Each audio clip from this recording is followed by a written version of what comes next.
ਵਾਹ ਮੇਰੇ ਨਸੀਬ ਤੇਰੇ ਚੰਗੇ ਲੇਖ, ਵਾਹ ਮੇਰੇ ਨਸੀਬ ਤੇਰੇ ਚੰਗੇ ਲੇਖ।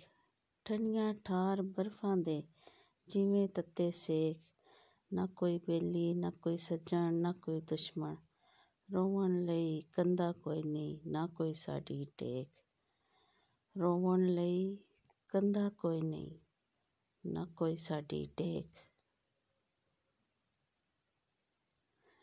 ਕੁਲ ਨੂੰ ਠਗਾ ਕੇ ਸੰਗ ਬਣਾਏ ਤੇ ਸੰਗ ਨਿਕਲੇ ਨਕਾਰੇ, ਕੁਲ ਨੂੰ ਠਗਾ ਕੇ ਸੰਗ ਬਣਾਏ ਤੇ ਸੰਗ ਨਿਕਲੇ ਨਕਾਰੇ। ਮੱਤ ਦਈਏ ਤੇ ਦੁਸ਼ਮਣ ਹੋਵਣ ਇਹ ਅਕਲਾਂ ਦੇ ਮਾੜੇ, ਬੇਫੈਜ਼ ਸੰਗਤਾਂ ਜਿਵੇਂ ਰੇਸ਼ਮੀ ਪੁਸ਼ਾਕਾਂ, ਤਨ ਕੱਜਣ ਪਰ ਸੁੱਖ ਨਾ ਦੇਵਣ, ਨਾ ਹਾੜ ਤੇ ਨਾ ਜਾੜੇ। ਵੇਖਣ ਨੂੰ ਸਭ ਬੰਦੇ ਦਿਸਦੇ, ਵੇਖਣ ਨੂੰ ਸਭ ਬੰਦੇ ਦਿਸਦੇ, ਕੋਈ ਬੰਦਾ ਹੋਵੇ, ਕੋਈ ਕਰੇ ਵਾਜ਼ ਮਸੀਤਾਂ 'ਚ ਤੇ ਕੋਈ ਇਕੱਲਾ ਰੋਵੇ। ਜ਼ਾਹਿਰ ਨੂੰ ਤੂੰ ਮਲ ਮਲ ਧੋਵੇਂ ਫਿਰ ਮੈਲਾ ਕੁਚੈਲਾ, ਜ਼ਾਹਿਰ ਨੂੰ ਤੂੰ ਮਲ ਮਲ ਧੋਵੇਂ ਫਿਰ ਮੈਲਾ ਕੁਚੈਲਾ।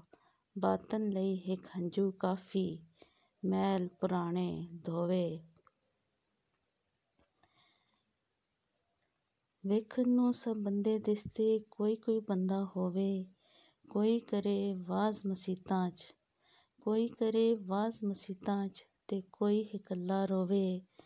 ਜ਼ਾਹਿਰ ਨੂੰ ਤੂੰ ਮਲ ਮਲ ਧੋਵੇਂ ਫਿਰ ਮੈਲਾ ਕੁਚੈਲਾ, ਜ਼ਾਹਿਰ ਨੂੰ ਤੂੰ ਮਲ ਮਲ ਧੋਵੇਂ ਫਿਰ ਮੈਲਾ ਕੁਚੈਲਾ। ਬਾਤਨ ਲਈ ਇੱਕ ਹੰਝੂ ਕਾਫੀ ਮੈਲ ਪੁਰਾਣੇ ਧੋਵੇ। ਦਿਲ ਦੇ ਅੰਦਰ ਜੰਮਿਆ ਮੈਲ ਜਦ ਤਾਈਂ ਨਹੀਂ ਲਹਿਣਾ, ਰੱਤੀ ਬਰਾਬਰ ਰੂਪ ਨਹੀਂ ਆਣਾ ਲੱਖਾਂ ਸਜਾਈਏ ਗਹਿਣਾ। ਦਿਲ ਦੇ ਅੰਦਰ ਜੰਮਿਆ ਮੈਲ ਜਦ ਤਾਈਂ ਨਹੀਂ ਲਹਿਣਾ, ਰੱਤੀ ਬਰਾਬਰ ਰੂਪ ਨਹੀਂ ਆਣਾ ਲੱਖਾਂ ਸਜਾਈਏ ਗਹਿਣਾ।